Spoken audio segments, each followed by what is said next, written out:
अभी हम लोग एनसीईआरटी का exercise number 7.11 class 12th physics का करने वाले हैं। ठीक है, इसमें क्वेश्चन क्या बोल रहा है कि एक सीरीज में एलसीआर सर्किट है, ठीक है, और क्या दिया हुआ है, रेसिस्टेंस का मान दिया हुआ है 40 ओम और कैपेसिटेंस दिया हुआ है 80 माइक्रोफेराड। माइक्रोफेराड का मतलब होता है 10 का पावर माइनस 6 फेराड ना, माइक्रो मतलब 10 का पावर माइनस 6, तो इतना हो गया। एल यानी इंडक्टेंस दिया हुआ है 5 हेनरी, और ये जो ERMS है यानी कि जो वोल्टेज दिया हुआ है वो कितना है 230 वोल्ट। ठीक है, सिंपली वोल्टेज बोला तो ये समझे, पीक वोल्टेज बोलता तो वो ई नोड हो जाता है ना, या EM मैक्सिमम वोल्टेज। तो खैर ये चीज़ है। इसमें ABC करके 3 क्वेश्चन है, और A नंबर में क्या बोल रहा है हम लोगों को फाइंड करने के लिए सबसे पहले कि जब रिजोनेंस हो रहा हो उस समय आप फ्रिक्वेंसी बताइए। ठीक है, देखो फ्रीक्वेंसी बोल दिया तो फ्रीक्वेंसी बोलने से ना लोग को कन्फ्यूजन हो सकता है कि फ्रीक्वेंसी मतलब ये वाला फ्रीक्वेंसी बोलेगा तब तो फार्मूला आपको 1/2π√LC लगाना पड़ेगा ना। तो रेजोनेंट के टाइम में फ्रीक्वेंसी ये, लेकिन जानते हो सवाल में मांग एक्चुअली में क्या आ रहा है, वो मांग रहा है एंगुलर फ्रीक्वेंसी। ठीक है, तो एंगुलर फ्रीक्वेंसी का जो फार्मूला होता है वो तो आप जानते हो, एंगुलर फ्रीक्वेंसी ओमेगा नॉट भी बोलते हैं लोग, या ओमेगा आर भी बोल सकता है। तो रेजोनेंस के टाइम पर ओमेगा मांग रहा है ये, यानी कि एंगुलर फ्रीक्वेंसी मांग रहा है ये, बोला नहीं है, बोल दिया है कि फ्रीक्वेंसी बोलने से F समझ जाएगा लोग, तो 1/2π√LC करने लगेगा तो गलती हो जाएगा। तो यहाँ पर मांगना चाह रहा है वो क्या, एंगुलर फ्रीक्वेंसी उसको बोलना चाहिए था, तो वो ज़्यादा अच्छा रहता। ठीक है, तो एंगुलर फ्रीक्वेंसी उसको चाहिए सवाल में, तभी तो आंसर मेरा रेडियन पर सेकेंड में दिया है। ओमेगा का मान ही एंगुलर वेलोसिटी भी होता है ना ये, तो रेडियन पर सेकेंड होता है ये। ठीक है, तो 1/√L/c, तो L का मान क्या है, L का मान फ्रीक्वेंसी भी लोग बोल देता है इसको, L का मान क्या है 5 है। ठीक है, C की बात करें तो C का मान हो गया क्या 80 माइक्रोफेराड, यानी कि 80 × 10 का पावर -6। एंगुलर फ्रीक्वेंसी बोलना चाहिए था, नहीं तो स्टूडेंट तो कन्फ्यूज कर जाएगा ना। 1/8 × 40, तो ये क्या हो गया 400 × 10 का पावर -6 को लिख सकते हैं 10 का पावर -3 × 10 का पावर क्या -3, रूट तो वैसे का वैसे ही रह गया। अच्छा ठीक है, 400 का रूट बाहर निकलेगा तो क्या आ जाएगा 20 ना, अगुना 10 का पावर -3, 10 का पावर -3 दो गो है तो एगो बाहर निकल जाएगा, तो ये नीचे से ऊपर चला जाएगा, तो 10 का पावर 3 बटे क्या 20, तो ये हो गया क्या 10 का पावर 3 मतलब क्या 1000 बटे क्या 20, तो ये कट गया, आया क्या 50। इतना रेडियन पर सेकेंड बोल सकते हैं।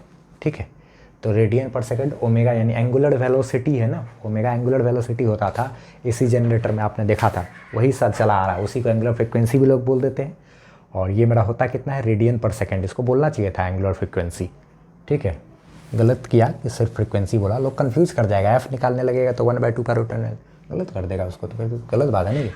चलो B नंबर देखते हैं। ठीक है, B नंबर क्वेश्चन में क्या आपको बोल रहा है, ये NCERT से मैच कर गया आंसर। B नंबर क्या बोल रहा है आपको, B नंबर में 2 चीज़ मांग रहा है, बोल रहा है कि रेजोनेंस के ही टाइम पर, ठीक है, आप बताइए कि इम्पीडेंस सर्किट का कितना होगा। तो इम्पीडेंस यानी कि Z, रेजोनेंस का जब समय होता है तो रेजोनेंस के समय में आप जानते हो XL और XC कैंसिल हो जाता है फेजर डायग्राम में, यानी कि XR और XL और XC कैंसिल हो जाता है, तो नेट रेसिस्टेंस किसके बराबर, रेसिस्टर के रेसिस्टेंस के बराबर ना।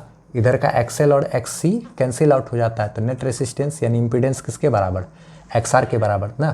तो नेट रेसिस्टेंस यानी इम्पीडेंस जो है वो किसके बराबर हो जाएगा, XR के बराबर, यानी कि रेसिस्टर के रेसिस्टेंस के बराबर, यानी R बराबर। तो इसलिए नेट इम्पीडेंस जो है वो मेरा R बराबर होगा, यानी कि कितना, R का मान कितना दिया हुआ है 40 ओम है ना, तो 40 ओम ही मेरा नेट इम्पीडेंस आएगा ना।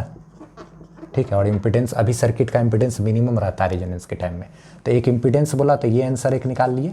एंड एक और चीज़ बोला है, क्या बोला है कि पीक वैल्यू ऑफ करंट बताइए, करंट का पीक वैल्यू, या IM भी NCERT डिनोट करता है उसको, तो करंट का मैक्सिमम वैल्यू यानी I0 बताना है।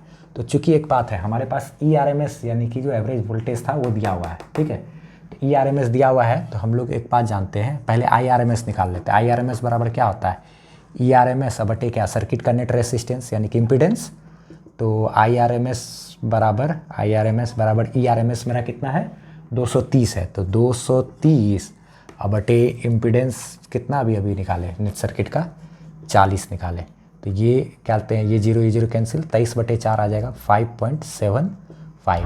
ठीक, तो ये 5.75 आ जाएगा, 23/4 करने से 5.75 आ जाएगा। नाउ अब हमको चाहिए था क्या, peak value of current, current का मैक्सिमम वैल्यू यानी करंट का एम्पलीट्यूड चाहिए, एम्पलीट्यूड ऑफ करंट भी बोलते हैं उसी को, पीक वैल्यू ऑफ करंट को। तो चूंकि होता है IRMS बराबर क्या होता है I0/√LC √2, इसीलिए आई नॉट बराबर क्या होगा, आई नॉट बराबर क्या होगा, I R M S into √2, I R M S into क्या √2, यही ना होगा। तो आई नॉट बराबर I R M S into क्या √2, आई आर एम एस का मान अभी अभी निकाले 5.75 इंटू √2 का मान 1.414।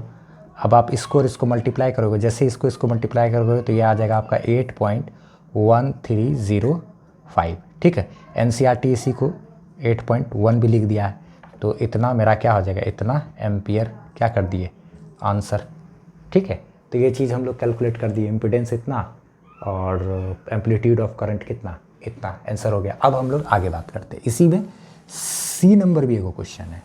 ठीक है, सी नंबर जो क्वेश्चन है उसमें क्या बोल रहा है कि जितना भी क्या कहते हैं ये लगा हुआ है ना डिवाइस, यानी ये और ये प्रत्येक से होते हुए आपको पोटेंशियल का ड्रॉप बताना है, वोल्टेज डिफरेंस, यानी इसके अक्रॉस कितना वोल्टेज होगा, इसके अक्रॉस कितना वोल्टेज, इसके अक्रॉस कितना वोल्टेज, पोटेंशियल ड्रॉप यहाँ और यहाँ के बीच पोटेंशियल ड्रॉप, यहाँ का पोटेंशियल ड्रॉप, यहाँ का पोटेंशियल ड्रॉप, यानी इसके अक्रॉस वोल्टेज, इसके अक्रॉस वोल्टेज और इसके अक्रॉस वोल्टेज। तो आप चूंकि एक बात जानते हो, क्या जानते हो, V बराबर क्या फॉर्मूला होता है, IR, यानी कि करंट इंटू क्या रेसिस्टेंस। अच्छा, और वोल्टेज का डिफरेंस तो चाहिए, वोल्टेज ड्रॉप चाहिए, पोटेंशियल ड्रॉप चाहिए, लेकिन RMS वाला चाहिए ना। तो इसीलिए फार्मूला में हर जगह क्या बोलते हैं हमको VRMS जो चाहिए, तो IRMS इंटू क्या रेसिस्टेंस, ऐसे करके लिखेंगे बार बार। ठीक है, अगर हमको बोला जाता क्या कि प्रत्येक के अक्रॉस आप वोल्टेज बताइए, पोटेंशियल ड्रॉप बताइए, लेकिन एम्पलीट्यूड वाला मैक्सिमम वोल्टेज का ड्रॉप कितना आएगा, कितना, तो आई नॉट यहाँ लिखते V नॉट या E नॉट बराबर क्या I नॉट इंटू रेसिस्टेंस। तो RMS वैल्यू मांगा है तो RMS के हिसाब से करेंगे। तो अब देखो चलो सबका निकालते हैं। ठीक है, तो सबसे पहले हम लोग क्या करते हैं, किसका निकाल लेते हैं, मान लिया जाए ये रेसिस्टर के अक्रॉस कितना पोटेंशियल का ड्रॉप आएगा, पहले वो निकालते हैं। ठीक है, तो क्या बोलते हैं VRMS या ERMS, क्या बोलते हैं ERMS ER मतलब EMF, यानी कि वोल्टेज निकालते हैं। तो वोल्टेज ही ऐसे लिख दो, या VR भी लिख सकते हो या ER भी लिख सकते हो। क्या RMS वैल्यू निकालना है किस वोल्टेज का, जो वोल्टेज रेसिस्टर के अक्रॉस है, तो उसका RMS वैल्यू निकालना है। तो वोल्टेज बराबर क्या होता है, करंट इंटू क्या रेसिस्टर का रेसिस्टेंस R। तो IRMS का जो मान है, IRMS का मान कितना है भाई, हम लोग अभी अभी निकाले हुए हैं, IRMS कैलकुलेट किए हुए 5.75। अच्छा, इंटू रेसिस्टर का रेसिस्टेंस कितना होता है, कितना है यहाँ 40, तो ये 40, इसको यहाँ इससे गुना कर दिए। तो ये जब क्या बोलते हैं इससे मल्टीप्लाई हो जाएगा तो ये हो जाएगा 230 वोल्ट। ठीक है, अच्छा, तो ये एक मेरा क्या हो गया आंसर। अब हमको वोल्टेज ड्रॉप निकालना है किसका, किसके अक्रॉस, मान लिया जाए ये कोई सा भी इंडक्टर के अक्रॉस वोल्टेज का ड्रॉप निकालते हैं। ठीक है, और वो भी क्या RMS वैल्यू इसका निकालेंगे। तो RMS वैल्यू निकालेंगे तो यहाँ पर भी IRMS इंटू क्या इसका रेसिस्टेंस। तो इसका रेसिस्टेंस क्या होता है, इंडक्टर का रेसिस्टेंस होता है XL ना। तो IRMS का मान होता है 5.75 इंटू इंडक्टर के अक्रॉस वोल्टेज ड्रॉप निकाल रहे हैं ना, तो इंडक्टर का ही तो करंट तो मेरा यही है, सीरीज है तो सब में करंट सेम, इंटू क्या इंडक्टर का रेसिस्टेंस निकालेंगे V बराबर IR से। तो इंडक्टर का रेसिस्टेंस कितना है L ओमेगा होता है, कितना होता है L ओमेगा। तो 5.75 इंटू L, यानी इंडक्टेंस का मान कितना दिया हुआ है 5।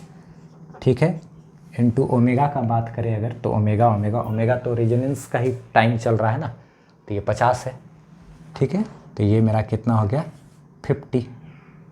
ठीक है, अच्छा, तो अब क्या करते हैं, इन तीनों को मल्टीप्लाई कर देते हैं। तो 50 गुना 5 गुना इतना, इन तीनों को जब मल्टीप्लाई करेंगे तो ये आ जाएगा मेरा क्या 1437.5। ठीक है, इन तीनों को मल्टीप्लाई करोगे आप तो ये इतना आ जाएगा।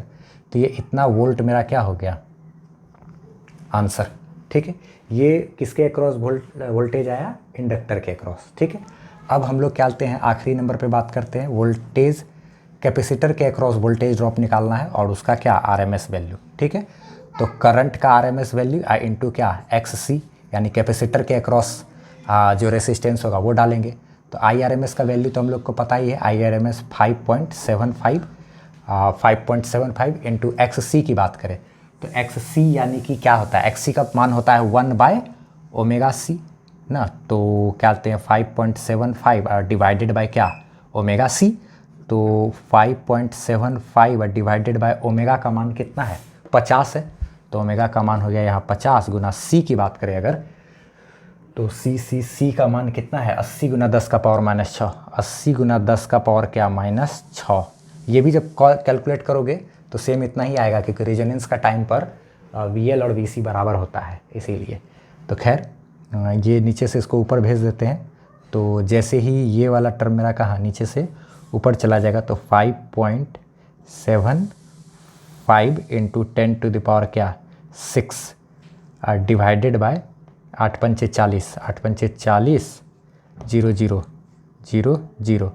तो ये हो गया कितना मेरा 5.75 इंटू 10⁻, ये देखो तो क्या कहते हैं 6 डिवाइडेड बाय 4 इंटू 10⁻³ लिख सकते हैं। 4000 है मतलब 4 गुना 10 का पावर 3 नहीं। अच्छा तो ये 10 का पावर 3 और ये 3 गो से 3 गो ये कैंसिल हो जाएगा, तो यहाँ पे 10 का पावर 3 बचेगा सिर्फ, और इसको इससे डिवाइड करेंगे ना। तो ये कहाँ लिखे, इसके लिए हमको जगह चाहिए। तो इस वाले चीज़ को आप देखो हम कहाँ लिख रहे हैं, लिख करके आ गए, मान लो यहाँ पर लेकर के आ गए, ठीक है। ये वाले चीज़ को आप ध्यान में रखना, हम यहाँ पर कैलकुलेट कर रहे हैं, ठीक है। तो क्या कहते हैं कैपेसिटर के अक्रॉस हम लोग निकाल रहे हैं RMS वोल्टेज ना। तो RMS वोल्टेज, तो आप एक काम करो, इतना को इससे डिवाइड करोगे, जैसे ही 5.75 डिवाइडेड बाय 4 इंटू 10⁻, ये 6 और 3 है, डिवाइड में है, बेस सेम है तो पावर घट जाएगा, 6 में से 3 गया तो पावर क्या 3 बचा। अच्छा इतना डिवाइडेड बाय इतना करोगे आप, तो जैसे ही इसको डिवाइड करोगे इससे तो ये आ जाएगा 1.4375 इंटू क्या 1000, 10 का पावर 3 मतलब क्या 1000। यहाँ से पॉइंट उड़ाओगे तो 1 2 3 4 0, 3 0 3 0 कैंसिल, तो ये 10 है यानी कि पॉइंट यहाँ पे आएगा। तो 1437 पॉइंट क्या 5, यानी कि देखो तो VC यानी कि हाँ VRMS VL और VC क्या कहते हैं VC का मान RMS वैल्यू कैपेसिटर के अक्रॉस जो वोल्टेज आएगा वो कितना होगा इतना, और इंडक्टर के अक्रॉस जो वोल्टेज आया वो भी उतना ही है ना। रेसिस्टर के अक्रॉस वोल्टेज मेरा 230 है, ठीक है। अच्छा रेसिस्टर के अक्रॉस जो वोल्टेज है वो वोल्टेज वही वोल्टेज है जो अप्लाइड वोल्टेज था, ERMS वही हुआ। तो हम लोग जानते हैं रेजोनेंस के टाइम पे ऐसे भी चाहते तो आप डायरेक्ट करा सकते थे कि रेजोनेंस का टाइम हो रहा है, तो रेजोनेंस के टाइम पे जो वोल्टेज क्या बोलते हैं XL और XC कैंसिल आउट हो जाता है, जो वोल्टेज अप्लाइड होता है वही सारा का सारा वही अप्लाइड वोल्टेज रेसिस्टर को मिल जाता है। तो इसका जो वोल्टेज होगा वही वोल्टेज उसको। तो खैर ठीक है। अब देखा जाए लास्ट में क्या बोलते हैं, एक चीज़ बोल रहा है क्या कि ये जो LC कॉम्बिनेशन है ना, इसके अक्रॉस पोटेंशियल का ड्रॉप है वो आपको दिखलाना है, शो करना है कि वो 0 होगा पोटेंशियल का ड्रॉप इसके अक्रॉस, तो ये और ये। तो मान लीजिए इस पॉइंट का नाम M रख दिए, इस पॉइंट का नाम N रख दिए और इस पॉइंट का नाम अगर P रख दिए, यानी कि बोल रहा है क्या कि VM माइनस VN, यानी कि ये और ये का जो कॉम्बिनेशन है इसके अक्रॉस पोटेंशियल का जो ड्रॉप होगा VM माइनस VN, वो मेरा क्या हो जाएगा 0 हो जाए, ये साबित करना है। तो हम चलो करके दिखाते हैं। तो इसके अक्रॉस पोटेंशियल का ड्रॉप यानी कि यहाँ पर पोटेंशियल का ड्रॉप क्या होगा VM माइनस VP, इसको लिख सकते हैं VM माइनस VP अब प्लस क्या VP माइनस VN, VP या माइनस क्या VP माइनस VN। तो आप देखो तो कहते plus VP minus VP cut जाएगा, VM minus VN, VM minus VN इधर भी, VM माइनस इधर VN, VM माइनस VN इधर भी, यानी इधर भी VM माइनस VN, ये कट जाएगा, सही बात है। तो अब आप देखो तो क्या बोलते हैं, यानी VM माइनस VN करेंगे, यानी कि यहाँ और यहाँ के बीच पोटेंशियल का जो ड्रॉप है वो मेरा 0 आ जाए, ये हमको दिखलाना है रेजोनेंस के टाइम पे। तो VM माइनस VP यानी VM माइनस VP यानी इसके अक्रॉस पोटेंशियल का ड्रॉप, यानी इंडक्टर के अक्रॉस पोटेंशियल का ड्रॉप अभी हम लोग निकाले हैं 1437.5, ठीक। अच्छा अब VP माइनस VN यानी कैपेसिटर के अक्रॉस पोटेंशियल का ड्रॉप, ये हमको जो लिखना है, तो ये VP माइनस VN ये कितना है कैपेसिटर के अक्रॉस पोटेंशियल ड्रॉप हम लोग निकाले हैं अभी 1437.5, सेम ही है। लेकिन एक चीज़ देखो, प्लस तो करना है, ठीक। तो फिर ये तो करोगे तो 0 नहीं आ रहा, लेकिन एक बात है कैपेसिटर के अक्रॉस जो पोटेंशियल ड्रॉप आया ना उसको आपको माइनस में लेना पड़ेगा, ठीक। और इंडक्टर के अक्रॉस जो पोटेंशियल का ड्रॉप है वो आपको पॉजिटिव में लेना पड़ेगा। क्यों? क्योंकि आपको याद करो फेजर डायग्राम अगर याद होगा थोड़ा बहुत भी, तो फेजर डायग्राम में इधर क्या बोलते हैं XR वी आर रहता है, लेकिन इधर रहता है एक्स एल और इधर रहता है क्या एक्स सी, और इधर ही रहता है क्या वी एल और इधर रहता है क्या वी सी, यानी कि इंडक्टर का वोल्टेज इधर और कैपेसिटर का वोल्टेज इधर, इंडक्टर का वोल्टेज इधर पॉजिटिव में तो और कैपेसिटर का वोल्टेज इधर निगेटिव में ना। तो ऐस कॉम्बिनेशन करते समय तो इंडक्टर का वोल्टेज इधर पॉजिटिव में, कैपेसिटर का वोल्टेज इधर निगेटिव में। तो ये और ये मेरा होके 1437.5 माइनस 1437.5, तो पोटेंशियल का जो ड्रॉप आया V M minus V N, वो पोटेंशियल का ड्रॉप मेरा क्या हो गया 0। प्रूव्ड हो गया कि नहीं। अच्छा, और ऐसे भी आप जान सकते थे, अगर आपको बोला था कि पोटेंशियल ड्रॉप निकालने के लिए यहाँ और यहाँ के बीच, तो इसका और इसका अगर आप रिजल्टेंट निकालते तो वी एल माइनस वी सी करते और वी एल और वी सी बराबर था तो दोनों कैंसिल आउट हो जाता। डायरेक्ट ऐसे भी सोच सकते थे, और ऐसे भी आप पोटेंशियल का ड्रॉप निकालते तो भी क्या मेरा 0। हमको इंडक्टर वाले टर्म को पॉजिटिव लेना था, कैपेसिटर वाले वोल्टेज को क्या निगेटिव लेना था, क्योंकि इन दोनों में उतना का 180 डिग्री के पेज का यहाँ डिफरेंस भी है, तब ना उधर का इधर। ठीक है, तो ये भी शो हो गया। सॉल्यूशन पसंद आया तो उसका लाइक करना, चैनल पर नहीं तो सब्सक्राइब कर लेना, और अपने दोस्तों के साथ भी चैनल को शेयर करना। पढ़ाई करते रहना। Bye bye. प्लेलिस्ट जरूर देखना।